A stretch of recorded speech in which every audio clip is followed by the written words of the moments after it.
Hello, lovely friend. I am Dr. Mary Barson. And I'm Dr. Lucy Burns. We are doctors and weight management and metabolic health experts. and this is the Real Health and Weight Loss Podcast.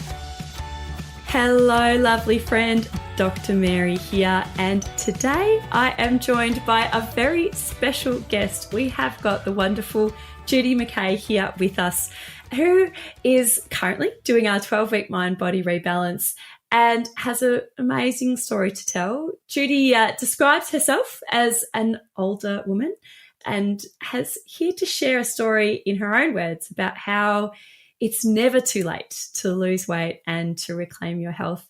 Thank you so much for joining us today. Judy, how are you? I'm very well. I'm very, very well, and delighted to be here to be able to share my story and hopefully help other people. Wonderful. So, tell us a bit about your health journey and the problems that you faced and how you've learned to overcome them. Mary, I was conscious at a very early age that I was overweight. I was fat. My nickname in the family was Puddin', and it was very friendly and not said in a nasty way, I don't think, but it was something that I became very conscious of. And particularly when I went off to high school, I think a lot of girls were getting very aware of their bodies, and we were all subject to all the imagery that is around of as to how you're supposed to look and how you're supposed to be. And I felt like I was really large, even at high school. What shocks me now is when I look back at some of the photographs, I was probably slightly overweight, but I certainly wasn't huge, and yet I felt it. And it got worse and worse and worse. And I think by the time I finished uni and went off to work, I lacked confidence in my own abilities. I certainly felt terrible about my body, very ashamed of the way I was. And I was a very shy person, and so this just compounded everything. I also was a sort of person who had no idea what sort of career I wanted to pursue. This was sort of the early 70s by now, and it was, Germaine Greer was my hero, and I thought I have to have a career, but I just didn't know what in. And after graduating, my first job actually was at what was called the Commonwealth Rehabilitation Centre, where I was assessing people to see who'd had really horrific injuries, often in the workplace, to see whether or not they were suitable to go into clerical, administrative sort of jobs. And I was there, I enjoyed it, I learnt a lot. It was way out of my comfort zone in many respects. I then decided to travel to England, and best job I had in my life was managing a bookshop in beautiful leafy Richmond on the outskirts of London. And I could sort of indulge my passion to read when I wasn't, serving customers and ordering stuff. I came back to Australia after a couple of years, fell into teaching English as a second language because I'd done a degree in linguistics. And I pursued that for a long time. I love that experience of working with new migrants to this country. It was very, very enriching to hear their stories. But I also didn't feel like it was taking me anywhere. So in the early 1990s, I went back to study, and I did a business degree and specialised in information systems management. And I was offered a place in the PhD program after that, did my PhD, and off we went. But all the time, I felt like an imposter. I thought, I don't know any of this stuff. I'm not good with technology. I'm too fat to be any use, And those sorts of feelings just crippled me throughout my life, I have to say. And let's fast forward. I retired, I think about 2018, after 28 odd years in the tertiary sector, getting more and more disillusioned with what was happening, the corporatization of universities. And I remember when I retired, I sort of slept for about 3 months. I was just exhausted. I think I'd been in a very stressful job. I think I had no idea I was so tired. And I was sitting outside one day, wrapped up in a quilt, having a cup of coffee, and I thought, what is it that's troubling me, and how do I move myself forward? Because this is, I don't want to spend my retirement asleep. And I sort of thought of all these things. And basically, I thought the only one that I have control over is my weight. I can do something about this. And I sort of started Googling and found low carb. And I sort of thought, okay, what the hell's a carb?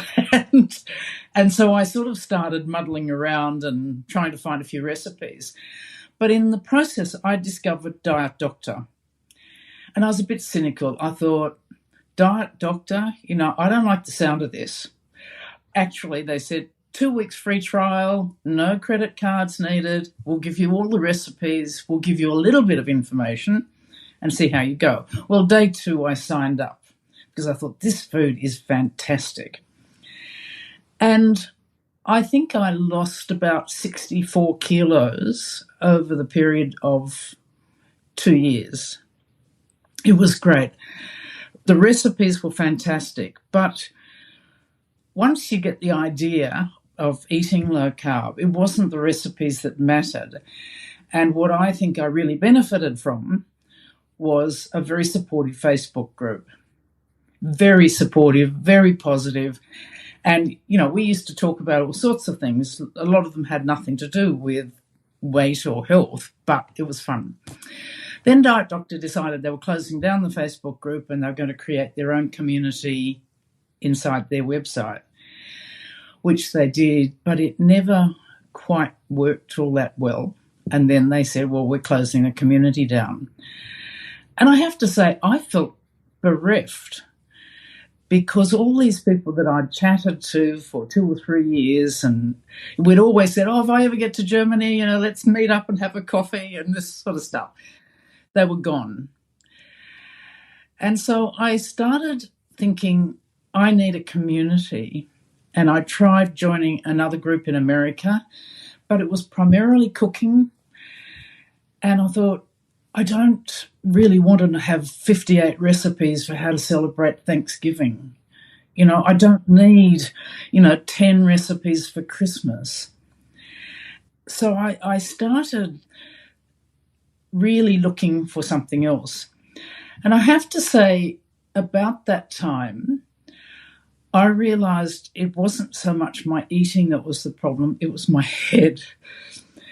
And I think that this is a really important side of it. Yes, I'd always been reading, during the journey, I'd been reading a lot about nutrition, about keto, low-carb diets. But what I was really needing was work on my head. The inner voices that were constantly saying, you're not good enough, you're not worthy, you'll never be able to lose weight. And I should say that when I got down, when I lost that weight originally, I thought, this is just, I'm done, I'm finished, I'm on top of Mount Everest. And about then, Diet Doctor said to us, we don't think you're eating enough protein. We've been looking at the literature and there's a lot of evidence that particularly older women need more protein. So they said, why not try a higher protein version? Well, I did. And almost immediately I started feeling hungry again. And everybody was saying, oh, yes, we all did. Don't worry, it goes away after a couple of weeks. Well, mine didn't. And here am I standing at the top of Mount Everest looking down and thinking, this is a very steep hill and I can feel myself sliding down the hill a bit. So I was sort of nervous and there was a very quiet panic started, after I'd put on a couple of kilos and I'm thinking, oh, this is the end of it. So, I wasn't happy with the group, the American group, and I started thinking I need a group in Australia. They're talking about foods that are accessible in my local supermarket. I need a group that's going to help me deal with a lot of the psychological and emotional aspects of eating. I read Chris Van Tulleken's book on ultra-processed people, which I thought, oh, Lord, what are we doing to ourselves? But I also started realising that a lot of these sort of protein shakes and egg white powders and this, that and the other were, in fact, processed. And I actually contemplated sending him an email saying, look, are all the protein structures affected by turning them into powders and so on? But anyway, it was around about then that I came across Real Life Medicine. And I think you were advertising a 7-day sugar reset sometime last December. And I thought, okay, let's see what happens, because you seem to me to be talking a lot about emotional issues, which was really, really important to me. I did the 7-day reset, and I thought, okay, this is, I think, really promising. I'm going to join. And so this is the 12-week reset. And this has been a very interesting 12 weeks for me. I found it quite tough. You know, the pace is, there's a lot of material and help and resources provided. But what I've realised is I've got to stop fixating about what I weigh and start focusing a lot more on what I'm saying to myself all day long. And in that regard, I think the activities we've done in the coaching sessions, the meditations, the hypnosis, I think are just fantastic. And that's what I think has helped me so much. So here we are getting to the end of the course, and yes, my weight's gone down a little bit, but I think what I now feel is confident and empowered that I can keep going, that I can stop bashing myself up, that I can view success differently. And I'm at an age when you start getting seriously worried about dementia and Alzheimer's and all these things that are coming up on you. And an amateur opinion is that when we talk about dementia as being type 3 diabetes, there's something in that. I think there's increasing evidence coming up that diet is quite implicated in some of the sort of neurodegenerative diseases around the place. And so I'm determined. I need to stay strong. I need to stay upright. I need to stay healthy if I want to avoid, a nasty old age.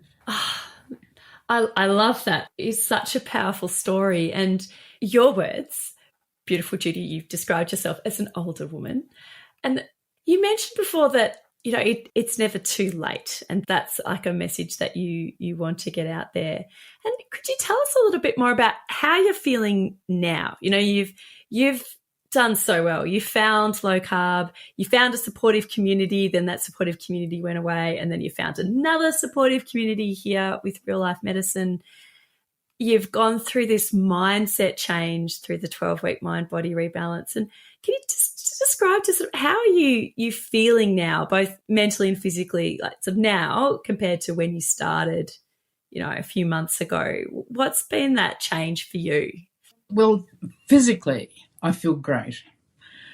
I'm now averaging about 14,000 steps a day. Now, I know these metrics are sort of a bit rubbery, but I'm walking a lot. I do aquarobics. I have joined an online over 55 exercise program. And I love the fact that I'm stronger. I'm lucky to live on acreage up in the Macedon Ranges, and, the nightmare of brush cutting, I've got a creek that runs through, and brush cutting that, keeping it sort of relatively snake-free and I used to really struggle to do it. In fact, I usually paid someone else to. Now I'm out there with the brush cutter and flying through it. And that's a really, really great feeling. But the mental side is what I'm noticing. It's a funny thing to say this because I've only once not fallen asleep during the hypnosis, the meditations, but so to say I feel like they're really helping me is kind of odd if I, haven't actually been present when they're, awake while they're playing. Yeah, the medical hypnosis that are included in all our programs are a really powerful mindset tool, and they absolutely do work if you fall asleep while listening to them. Indeed, that's a lovely way to help people fall asleep, and they still definitely work even if you're asleep. For example, I always remember the day when I walked into the kitchen and I was thinking, it's kind of, snack time, what's in the fridge? And then I suddenly thought, no, I actually am not hungry. So let's go and do something else, not eat. And I remember standing there thinking, oh my God, it's the first time I think I've ever said to myself, I'm not hungry. And that was kind of, if I could do backflips, I would have been a couple of backflips. It was a really big moment. It is an extraordinary part of metabolic healing with real food, is that feeling of constant hunger just goes away, and your hunger signals are just normalized. It's so freeing. I can remember a very similar experience that I've had myself, and we hear that all the time with our beautiful people. One of the things that's happened is that I have realised society kind of tells us to eat at certain times. And I actually think that's really unhelpful, because I've come to the conclusion that I've got to eat when I'm hungry, and not because it's breakfast time or lunchtime or dinner time. And, I think when I was working, that would have been harder because, your life is sort of organised around the fact that you'll eat lunch somewhere around 12, 1 o'clock. And the whole organisation sort of operates along those lines. And yet, if you're not hungry, I would really challenge that you should be eating at all. In the early days when I'd been losing weight, I'd been meticulous about planning out a week's menu and shopping to that meal plan. So I always knew that if, I had down here spaghetti bolognese or something for dinner, I had the stuff in the fridge. And I'd actually stopped doing that.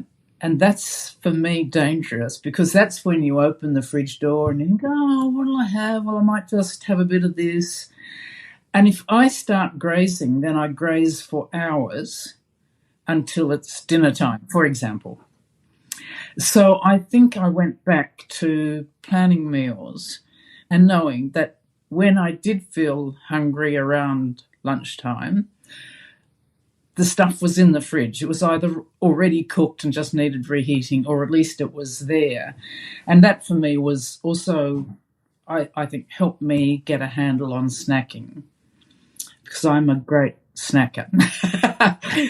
It was, the reason I was laughing about my sweatshirt, Sprinkle Positivity, I think it was you and Lucy are relentlessly positive, and I mean that in an absolutely complimentary way, throughout all your interactions with us. Dr. Lucy and I are very positive, and I can see your shirt. I love it. It says Sprinkle Positivity. That's absolutely fantastic.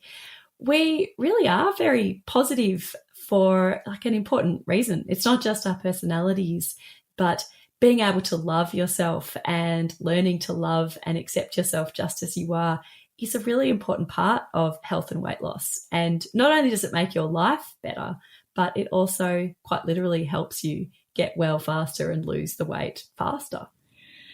I think during the 7-day reset, I said at the end of it, I felt a little bit uncomfortable when you were saying gorgeous people and lovely Judy, and and it was kind of a bit like a cat where you're brushing the fur up the wrong way. There was little voices saying, I'm not gorgeous, I'm obese, I'm old, and all this sort of stuff. And I've come to realise, actually, it's much more like stroking the cat's fur in the right direction, that we are lovely people. We are okay, and we have to accept ourselves as okay. But I also think we've got a responsibility to actually eat well. So it's impossible for me to know whether, eating well has helped my mood, which I think it has, and also the inputs from the program, the 12-week program, have, I think, also helped me to get my brain in better shape. I regard myself as a work in progress. I don't think I will probably ever be able to say, that's me done, I'm fixed, I never need to sort of think about this anymore. But I at least feel I have a much better apparatus in place, a structure that I can fall back on if I feel like things are starting to slide in some way. And that for me is huge, is really huge.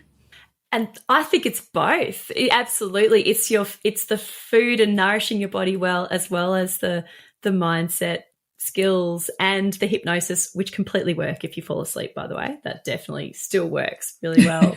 Yeah.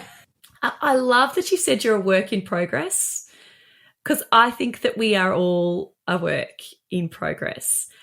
And I love what you said about that right now you're okay. You're all of us are perfect just as we are and lovable and worthy, and we can still work on improving our health. Yeah, absolutely. So my blood pressure's not problematic, and it was, My arthritis pain has decreased enormously. It's unbelievable. And, of course, getting that pain under control enabled me to do a lot more exercise and so on. So I think, the benefits have been huge. But if I never lose another gram and basically stay where I am, that's okay. It's fine. And life is good. Life has changed.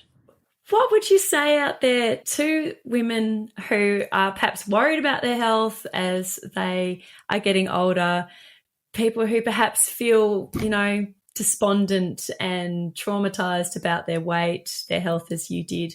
What advice, because you're an absolute legend, what you have done for your health, what advice would you give those women out there? And they are listening. They really do listen to this podcast. I'd say to them, look, I believe you really can change your life. I regard low carb as a way of living, not a way of eating. And I think the change is uncomfortable for a lot of people. It certainly was for me initially. It was very uncomfortable. They talk about abstainers or moderators. I cannot have stuff in the house and not eat it. So if there's nuts in the cupboards, I'm there. I'm just like a proverbial squirrel. I eat them. If I buy a bar of chocolate, 85% chocolate, say, oh, well, this is okay, I will eat the whole lot. First of all, you've got to really be honest and say to yourself, do I need to abstain from certain things, or can I manage to eat them moderately?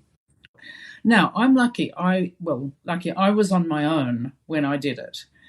I'd just come out of a long relationship, and so I didn't have to worry about kids or partners or anybody else, perhaps not wanting to do the same thing.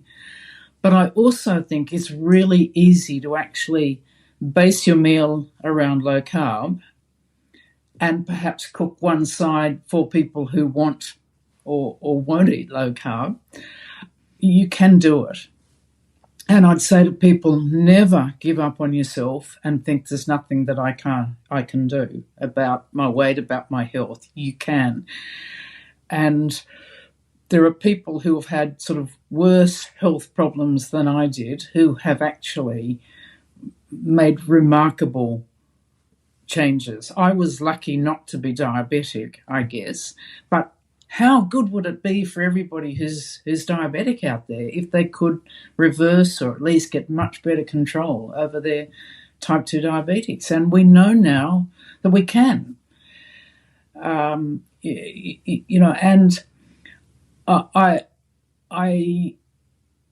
get very upset with people who are critical of what I'm doing.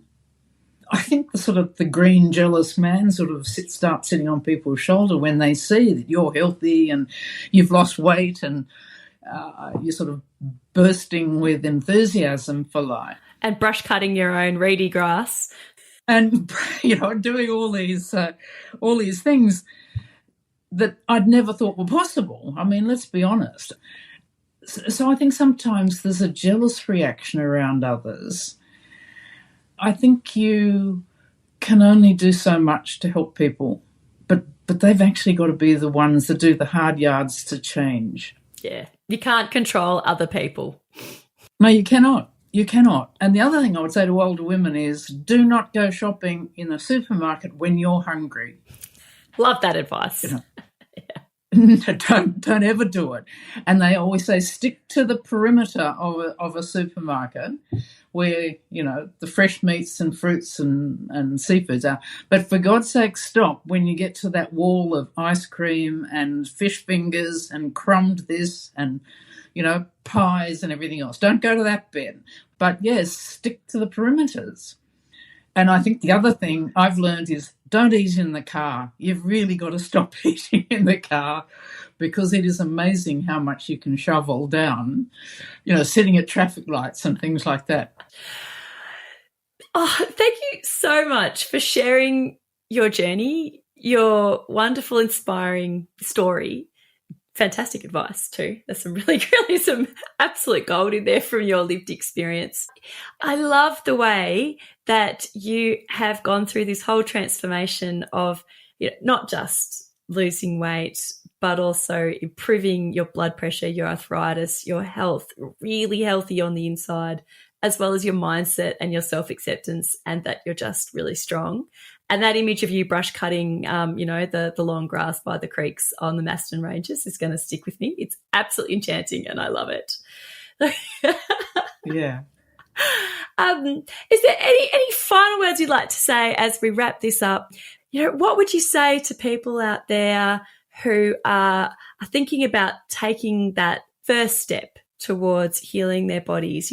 What would you say to people who are maybe on the fence about the 12-week mind-body rebalance or taking the plunge into a low-carb, real food lifestyle? What would you say to them?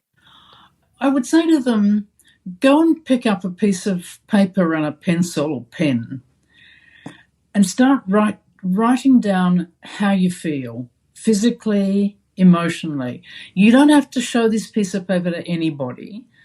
So just be dead honest and put it all down in black and white. I drew a cognitive map, actually. So I had all these things going off. And it was even things like, I don't want to see myself in a mirror looking really fat. I don't want to sit in an airplane, feeling like I'm flowing over the sides of the seat. And I don't want to be the one that's got to call the hostess along and say, can I have an extension belt because I can't do the seatbelt up? All those sorts of things.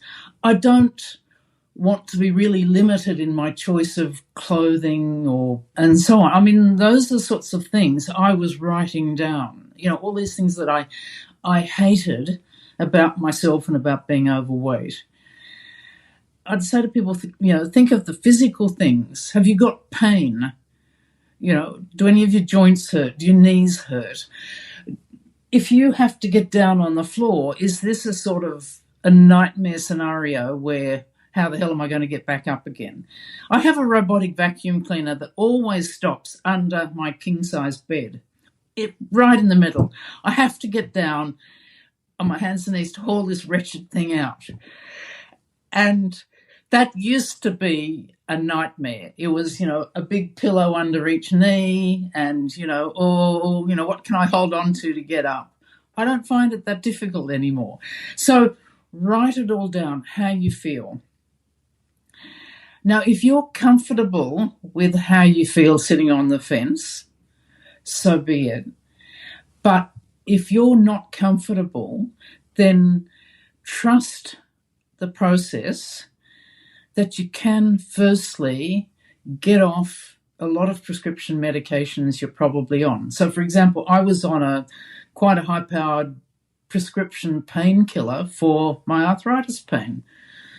That went. I now take a couple of Panadol Osteo when I need to, but I'm not having to go to the doctor all the time to get repeat prescriptions. I'm off all blood pressure medications now. And so I'd say to people, if you think about what you pay on medications, doctor's visits, all that sort of stuff, actually living low carb is not really that much more expensive. I don't think. I think you end up eating less. You don't sort of get tempted to go into junk food, takeaway sort of stuff. Yeah, so look at your list, look at what you look like, look at what you feel like, and see what it's stopping you from doing. Now, I don't have grandchildren, for example, but can you actually get down on your hands and knees and play with your grandchildren? Can you actually carry your own shopping out of the supermarket without needing the trolley, to wheel it right to the boot of your car? I realised I did what you were talking about, I think, last week when you talked about measuring backwards. Because when I'm on my way up Mount Everest, for sure, I slipped, I made mistakes, I went backwards. But I always used to say, look, okay, you've lost 25 kilos. 1 kilo going back on is not the end of the world. You've actually achieved a huge amount. And I would always encourage you to set achievable goals. When I started at 133 kilos, I said to myself, I wonder if I could get to 120 kilos. Could I do that? Wouldn't that be amazing to lose 13 kilos? And when I got there, I thought, I'm here. I've done it. Now, could I lose another 10 and get to 110? And I did. And then I thought, wow, could I get to 99? 2 digits, not 3. And I did. So I never set myself a target of more than 10 kilos at a time. So do it in incremental bits and celebrate your achievements. Thank you, Judy, so much for joining us today and sharing your powerful story as how, as an older woman, you have lost a significant amount of weight, reversed your high blood pressure, your arthritis, and just got really strong so that you can carry your shopping and get your robot vacuum cleaner from under the bed and brush cut your own reedy grass to keep the snakes away. You are an absolute legend and your story is inspiring, and I love your message that it's never too late to lose weight. And you joined us initially with our 7-day sugar-free reset that we ran last year. Well, we've got a new wonderful little challenge on starting soon, the Blah to Huzzah 5-day body reset. It's completely free and you can join by going to our website, rlmedicine.com, and join us for some fantastic courses, recipes, beautiful hypnosis, and everything to get started on your real health and weight loss journey. Thanks again, Judy. You are an absolute star. Thanks, Mary. Look, it's a real pleasure to be able to share my experiences, and I hope that, if there's one other person out there, male or female, I'm not fussy, who is inspired to really sort of start seriously doing something about their health, I would be thrilled to bits, Absolutely. I'm sure that you have touched many people today. Thank you so much. Thanks, Mary. The information shared on the Real Health and Weight Loss podcast, including show notes and links, provides general information only. It is not a substitute, nor is it intended to provide individualised medical advice, diagnosis, or treatment, nor can it be construed as such. Please consult your doctor for any medical concerns.